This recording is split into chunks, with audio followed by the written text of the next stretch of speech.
7টি point উল্লেখ করেছেন। যে ব্যক্তি কি করে সালাত আদায় করে না, এদের শাস্তি কি হতে পারে। প্রথমত 1 নম্বর শাস্তি তিনি বলেছেন যে আল্লাহ নবী সাল্লাল্লাহু আলাইহি সাল্লামের হাদিসের উদ্ধৃতি দিয়েছেন যে এই সমস্ত ব্যক্তিরা কোনো ব্যক্তির অভিভাবক হতে পারবে না। তার মানে যখন একজন মেয়ের বিবাহ দেওয়া হয় তখন তার বাবা অভিভাবক থাকে, তার দায়িত্বশীল থাকে, অথবা একজন সন্তান রয়েছে তার বাবা তার অভিভাবক। আল্লাহ নবীর হাদিস থেকে আমরা বুঝতে পারছি, হাদিসটা উল্লেখ করা হয়েছে যে ওয়ালাল ভিলায়াতা লিল কাফির আলাল মুসলিমা, একজন কাফের কোনো মুসলমানের অভিভাবক দায়িত্বশীল হতে পারে না। একজন মুসলমানের দায়িত্বশীল কোনো কাফের ব্যক্তি, কোনো অমুসলিম ব্যক্তি, কোনো মোরতাদ ব্যক্তি, কোনো ইহুদি, কোনো খ্রিস্টান, কোনো হিন্দু, কোনো মুসলমানের অভিভাবক হতে পারে না, দায়িত্বশীল হতে পারে না। তাহলে এখান থেকে আমরা বুঝতে পারি যদি কোনো ব্যক্তি সালাত ছেড়ে দেয়, নামাজ ছেড়ে দেয়, নামাজ বাদ দেয়, নামাজ পড়ে না, তাহলে ও ব্যক্তির অভিভাবকত্ব ইসলামের দৃষ্টিতে টিকবে না। ও ব্যক্তি কোনো মেয়েকে, কোনো ছেলেকে বা তার মেয়েকে অন্য কারোর সঙ্গে বিবাহ দিলে সেই বিবাহ সহি হবে না, শুদ্ধ হবে না। যদি বাবা বেনামাজি হয়, এমত অবস্থায় মেয়েকে বিবাহ দেয়, তাহলে ওই বাবার বিবাহ দেওয়া সঠিক হবে না। এটা আল্লাহ নবী সাল্লাল্লাহু আলাইহি সাল্লামের হাদিস থেকে প্রমাণিত। 1। 2 নম্বর যে শাস্তির কথা আল্লাহ রাসূল সাল্লাল্লাহু আলাইহি ওয়াসাল্লামের হাদিস থেকে আমরা বুঝতে পারি, সেই বিষয়টা আমরা একটু উল্লেখ করি। এইবার 2 নম্বর বিষয় হচ্ছে আত্মীয়দের মিরাস অর্থাৎ উত্তরাধিকারী থেকে বঞ্চিত হয়ে যায়। যদি একজন বাবার 5টা সন্তান থাকে, এই 5 জন সন্তানের মধ্যে যদি 4 জন সালাত আদায় করে আর একজন সালাত আদায় করে না, নামাজ পড়ে না, এগুলো বিশ্বাস করে না, তাহলে আল্লাহ নবীর ভাষা অনুযায়ী এই সমস্ত অমুসলিম, এরা হচ্ছে অমুসলিম, এরা কাফের।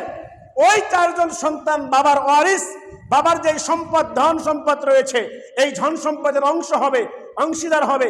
কিন্তু যেই ছেলে বা যেই মেয়ে সালাত আদায় করে না, নামাজ পড়ে না, ইসলামের দৃষ্টিতে ওই সন্তান বা ওই ছেলে, ওই মেয়ে ওই বাবার সম্পত্তি থেকে কোনো প্রকার অংশ পাবে না।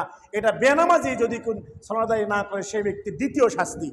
আল্লাহ রাসূল সাল্লাল্লাহু আলাইহি সাল্লাম বলছেন ওয়ালা ইয়ারিসুল মুসলিমু মুসলিমুল কাফিরা ওয়ালাল কাফিরুল মুসলিম, যে কোনো মুসলিম কাফেরের ওয়ারিস হবে না এবং কোনো কাফের মুসলিমের ওয়ারিস হতে পারবে না। এটা আমাদের যারা সালাত আদায় করে না এই সমস্ত ব্যক্তিদের 2 নম্বর শাস্তি। যদিও আমাদের এই বিধানগুলো বাস্তবায়ন হয় না, তার কারণ আমাদের মুসলিম দেশ দাবি করলেও এটা মুসলিম শাসকের শাসিত দেশ নয়, তবে মুসলিম দেশ হিসেবে এটা সারা বিশ্বে পরিচিত রয়েছে। সম্মানিত উপস্থিতি, এবার দেখুন এরপরে যারা সালাত আদায় করে না তাদের 3 নম্বর শাস্তি আল্লাহ রাসূল সাল্লাল্লাহু আলাইহি সাল্লামকে লক্ষ্য করে আল্লাহ রাব্বুল আলামিন বলেছেন ইয়া আইয়ুহাল্লাযীনা আমানু ইন্নামাল মুশরিকুনা নাজাসুন ফালা ইয়াকরাবুল মাসজিদাল হারামা বাদা আমিহিম হাদা।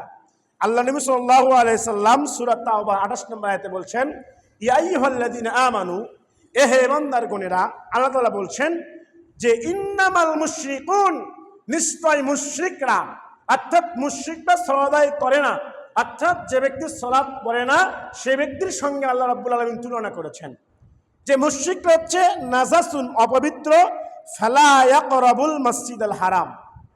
এই সমস্ত অমুসলিমরা, এই সমস্ত বেনামাজিরা কি করতে পারবে না, ফালা ইয়াকরাবাল মসজিদাল হারাম, মসজিদে হারাম যেখানে হাজিরা হজ করতে যায়, মক্কাতুল মুকাররমা, বাইতুল্লাহিল কাবা, এই কাবাতে তারা যেতে পারবে না যারা বেনামাজি। এটা আল্লাহ তাআলা পবিত্র কোরআনে স্পষ্ট ভাষায় জানিয়ে দিয়েছেন।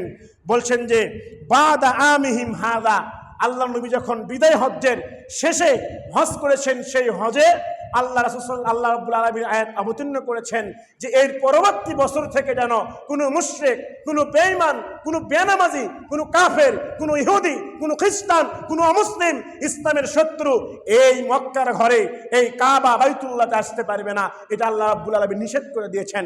তার মানে যে ব্যক্তি সালাত আদায় করবে না সে ব্যক্তির জন্য মক্কা মদিনায় সফর করা হারাম। এটা আল্লাহ রাব্বুল আলামিন কোরআন থেকে আমাদেরকে জানিয়ে দিয়েছেন। সম্মানিত উপস্থিতি, শুধু তাই নয়, 4 নম্বরে আরও যে এই বিষয়ে আল্লাহ নবী সাল্লাল্লাহু আলাইহি ওয়াসাল্লাম উল্লেখ করেছেন যে যে ব্যক্তি সালাত আদায় করে না, নামাজ পড়ে না, এই ব্যক্তি যদি কোনো কি করে, যে ব্যক্তি নামাজ আদায় না করে, এই ব্যক্তি যদি কোনো পশু জবাই করে, যদি কোনো ব্যক্তি সালাত আদায় না করে পশু জবাই করে, অর্থাৎ বেনামাজি যদি কোনো গরু, ছাগল, হাঁস, মুরগি জবাই করে, ওই ব্যক্তির জবাই করা পশু কোনো মুসলমান ব্যক্তি ভক্ষণ করতে পারবে না। কোনো ব্যক্তি যদি বেনামাজি কোনো ব্যক্তি গরু, ছাগল, হাঁস, মুরগি জবাই করে, তাহলে ওই ব্যক্তির জবাইকৃত মাংস, গোশত কোনো মুসলমান ভক্ষণ করতে পারে না। দুনিয়াতে এই শাস্তি আল্লাহ রাব্বুল আলামিন তার জন্য দিয়েছেন। 4 নম্বর শাস্তি, বেনামাজি ব্যক্তি গরু, ছাগল জবাই করলে, পশু জবাই করলে, সেই পশু থেকে কোনো মুসলমান, কোনো ইমানদার, কোনো আল্লাহওয়ালা ব্যক্তি, কোনো পরহেজগার ব্যক্তি ওই খাবার ভক্ষণ করতে পারবে না। এটা আল্লাহ নবী সাল্লাল্লাহু আলাইহি ওয়াসাল্লামের কওল থেকে, কথা থেকে আমরা বুঝতে পারি। সম্মানিত উপস্থিতি, রাসূল সাল্লাল্লাহু আলাইহি ওয়াসাল্লামের যুগে তারপরে 5 নম্বর যে শাস্তির কথা উল্লেখ করা হয়েছে, সেই শাস্তিটা হচ্ছে সালাত পরিত্যাগকারীর জন্য জানাজার সালাত পড়া হারাম। এটা সবচেয়ে বড় কঠিন শাস্তি। আপনি আমি দুনিয়াতে অনেক কাজ করেছি, অনেক উন্নয়ন করেছি, সমাজের অনেক ভালো করেছি, কিন্তু আমি সালাত আদায় করি নাই, কিন্তু আমি নামাজ পড়ি নাই। আল্লাহ এবং কোরআনের ভাষা অনুযায়ী ওই ব্যক্তির জানাজায় শরীক হতে মুসলমান ইমানদার ব্যক্তিদেরকে, আলেম ওলামাদেরকে, একজন আল্লাহওয়ালা ব্যক্তিকে দাঁড়াতে আল্লাহ রাব্বুল আলামিন নিষেধ করে দিয়েছেন। আল্লাহ তাআলা বলছেন সূরা তাওবা 84 নম্বর আয়াতে বলছেন, ওয়ালা তুসাল্লি আলা আহাদিম মিনহুম মাতা আবাদান ওয়ালা তাকুম আলা কবরিহি ওয়ালা তুসাল্লি। হে নবী মুহাম্মদ, তুমি সালাত আদায় করবে না, নামাজ পড়বে না, আলা আহাদিম মিনহুম মাতা, যখন তোমাদের মধ্য থেকে ওই কাফের মুশরিক বেঈমানরা মৃত্যুবরণ করে, তখন আল্লাহ নবীকে বলছেন ওয়ালা তুসাল্লি, মুহাম্মদ সাল্লাল্লাহু আলাইহি ওয়াসাল্লাম তুমি সালাত আদায় করতে পারবে না যখন তাদের মধ্য থেকে আলা আহাদিম মিনহুম মাতা, যখন মৃত্যুবরণ করে, আবাদান, কখনোই তুমি ওই কাফের, ওই মুশরিক, ওই বেঈমান বেনামাজির জানাজায় তুমি অংশগ্রহণ করতে পারবে না। ওয়ালা তাকুম আলা কবরিহি, এবং ওই ব্যক্তির কবরের পারে গিয়েও তুমি তার জন্য ক্ষমা প্রার্থনা করতে পারবে না। এটা আল্লাহ রাব্বুল আলামিন তিনি আমাদেরকে জানিয়ে দিচ্ছেন। ইন্নাহুম কাফারু বিল্লাহ ওয়া রাসূলিহি, ওই বেনামাজি আল্লাহর সঙ্গে কুফরি করেছে, ওই বেনামাজি আল্লাহর সঙ্গে আল্লাহকে অস্বীকার করেছে। আল্লাহ ইসলামে সালাত ফরজ করে দিয়েছে, কিন্তু ওই বেনামাজি নামাজ না পড়ে আল্লাহ রাব্বুল আলামিনের বিধানকে অস্বীকার করেছে। কি বলছে? ইন্নাহুম কাফারু বিল্লাহ, ও ব্যক্তি আল্লাহকে অস্বীকার করেছে সালাত আদায় না করার কারণে। 2 নম্বর ওয়া রাসূলিহি, সালাত আদায় না করে ওই ব্যক্তি আল্লাহ রাসূলকে অমানিত করেছে, আল্লাহর রাসূলকেও অস্বীকার করেছে। যখন কোনো ব্যক্তি আল্লাহ এবং আল্লাহ রাসূলকে অস্বীকার করে, তখন সে ব্যক্তি কখনো কোশ্চিনকালে কোনোদিন মুসলমান থাকতে পারে না, এবং একজন মুসলমান ওই ব্যক্তিকে মুসলিম বলতে পারে না, তাকে ডাইরেক্ট কাফের ঘোষণা দিতে হবে। এটাই আল্লাহ রাব্বুল আলামিন আমাদেরকে বলছেন। ওয়ামা তুআহুম ওয়াহুম ফাসিকুন, তারা তো ফাসিক অবস্থায়, কুফরি অবস্থায় মৃত্যুবরণ করেছে। তাহলে তুমি মুহাম্মদ, তুমি একজন মুসলমান হয়ে কেন ওই অমুসলিমের জানাজায় তুমি অংশগ্রহণ করবে? কেন তুমি ওই অমুসলিমের জানাজায় তুমি দাঁড়াবে? কেন তুমি তার কবরের পাশে গিয়ে দোয়া করবে? এটা কোনো মুসলমান করতে পারে না। সম্মানিত উপস্থিতি, আবার আল্লাহ নবী সাল্লাল্লাহু আলাইহি ওয়াসাল্লাম বলছেন, আল্লাহ তাআলা বলছেন যে মা কানা লিনাবিয়িন ওয়াল্লাযিনা আমানু আইয়াস্তাগফিরু লিল মুশরিকিনা, আল্লাহ বলছে যারা নবী রয়েছেন, এরকম নবী এবং তার সঙ্গে যারা ইমানদারগণ ব্যক্তি রয়েছেন, তারা কি করতে পারে না?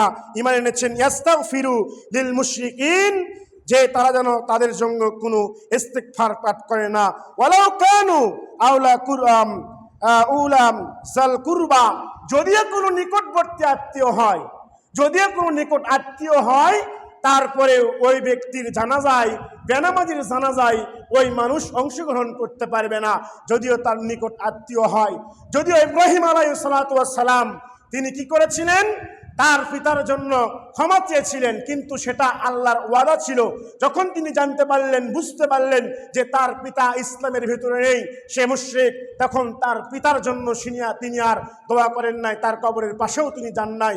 অতএব যদি আপনার বাবা, আমার বাবা মা যদি তারা বেনামাজি হয়ে মৃত্যুবরণ করে, তাদের কবরের পাশে একজন সন্তান গিয়ে সে দোয়া করতে পারে না। যদি কোনো বেনামাজি ব্যক্তি মৃত্যুবরণ করে, সেই বেনামাজির ব্যক্তির জন্য কেউ দোয়া করতে পারবে না, সে ব্যক্তির জন্য সে ইস্তিগফার করতে পারবে না, ওই বেনামাজি ব্যক্তির জন্য কোনো ব্যক্তি তার জানাজায় অংশগ্রহণ করতে পারবে না।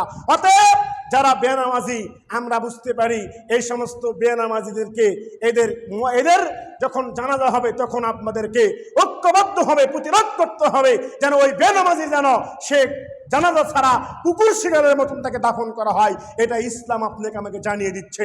এটা যখন মসজিদ থেকে আমরা ঘোষণা দেব, যখন মসজিদের পক্ষ থেকে জানিয়ে দেব প্রত্যেকটা মহল্লায় যে এই মসজিদের আওতাধীন যে সমস্ত ব্যক্তিরা সালাত আদায় করবে না, বেনামাজি তাদের জানাজা আমাদের ইমাম সাহেব করবে না, এই ঘোষণা এই মসজিদের মেম্বার থেকে যখন শুরু হবে, যখন সব ইমাম সাহেবরা ঘোষণা দেবে, তখন দেখবেন প্রত্যেকটা বেনামাজিরা নামাজ পড়ার জন্য মসজিদে আসবে।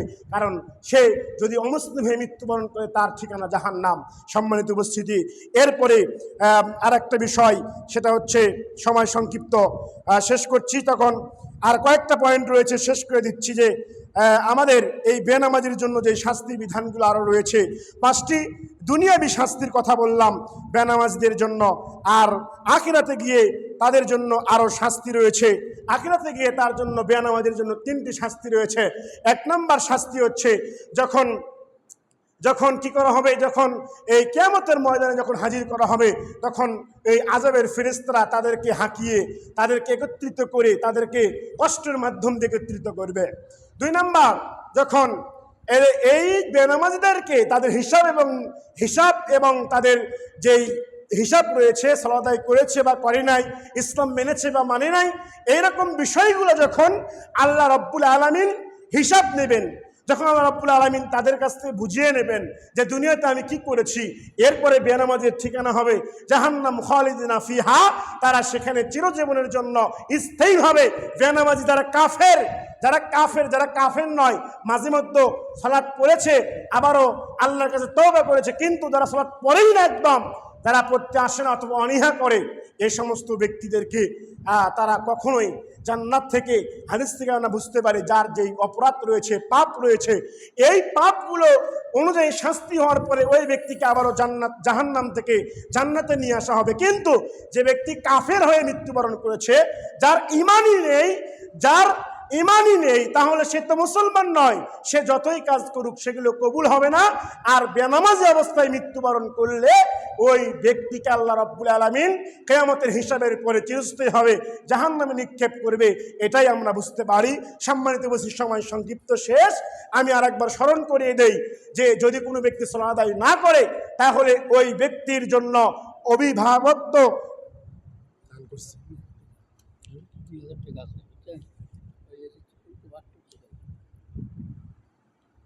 1 নম্বরে বলেছেন যে ব্যক্তি, সে ব্যক্তি কোনো ব্যক্তির দায়িত্বশীল হতে পারবে না, বেনামাজি। 2 নম্বর, রাসূল সাল্লাল্লাহু আলাইহি ওয়াসাল্লাম এর কথা বুঝতে পারি যে ওই ব্যক্তি বেনামাজি কোনো পিতার ধন সম্পদ থেকে অংশদার অর্থাৎ ওয়ারিস হবে না। 3 নম্বর, ওই বেনামাজি ব্যক্তি মক্কা মদিনায় প্রবেশ করতে পারবে না। 4 নম্বর, বেনামাজি ব্যক্তির জবাই করা পশু প্রাণী কোনো মুসলমান ব্যক্তি ভক্ষণ করতে পারবে না। আর 5 নম্বর যে বিষয়, সেটা হচ্ছে কোনো ব্যক্তি কি করতে পারবে না, ওই ব্যক্তির জানাজায় কোনো মুসলমান ব্যক্তি অংশগ্রহণ করতে। এক কথায় সর্বশেষ কথা হচ্ছে, বেনামাজি যদি মৃত্যুবরণ করে, ও ব্যক্তির জানাজার নামাজে কোনো মুসলমান ইমানদার ব্যক্তি অংশগ্রহণ করতে পারবে না। এটা একদম ক্লিয়ার কথা, একদম পরিষ্কার কথা। বেনামাজি মৃত্যুবরণ করলে তার জানাজায় কোনো মুসলমান ইমাম পড়াবেন, এটা হচ্ছে স্পষ্ট ঘোষণা। সম্মানিত উপস্থিতি, আল্লাহ রাব্বুল আলামিন আমাদেরকে এই যারা এখনো সালাত আদায় করতে পারি না, এখনো আমরা সালাত আদায় করি না, আমাদের যে শাস্তি কত ভয়ানক, এটা আমি বলে বোঝাতে পারবো না আপনাদেরকে। এটা নিজে নিজে পরিবর্তন না হলে, আল্লাহ তাআলা বলছেন যে আল্লাহ রাব্বুল আলামিন কোনো জাতিকে, কোনো ধর্মকে কোনো গোষ্ঠীকে, কোনো সম্প্রদায়কে পরিবর্তন করে না যতক্ষণ পর্যন্ত না ওই ব্যক্তি পরিবর্তন হওয়ার চেষ্টা না করে। আপনি যখন অসুস্থ হয়ে যান, আমি যখন অসুস্থ হয়ে যাই, সামান্য পেটের ব্যথা সহ্য করতে পারি না, সামান্য একটা ফোড়া উঠলে বসে থাকতে পারি না, এই যে কষ্ট যখন পড়ি, অসুস্থ যখন পড়ে যায়, তখন আল্লাহকে ডাকি, আল্লাহ তুমি ভালো করে দাও, তুমি সংশোধন করে দাও। কিন্তু আল্লাহ রাব্বুল আলামিন যখনই আমাকে সুস্থ করে, দেখুন আমরা আল্লাহকে ভুলে যাই। এই যে আমরা আল্লাহকে ভুলে বিপদে পড়লে আল্লাহকে ডাকি, বিপদ পার হয়ে যায়, আমরা ভুলে যাই। এগুলো মুনাফিক আচরণ। অতএব আসুন, আপনার আমার আখিরাতকে সুন্দর করার জন্য সালাতের বিকল্প কোনো পথ নেই। অতএব এই আমাদের যে বেনামাজি যে শাস্তিগুলো, এই শাস্তি থেকে আল্লাহ রাব্বুল আলামিন, আল্লাহুম্মা আমিন ওয়া কানা রাব্বিল আলামিন।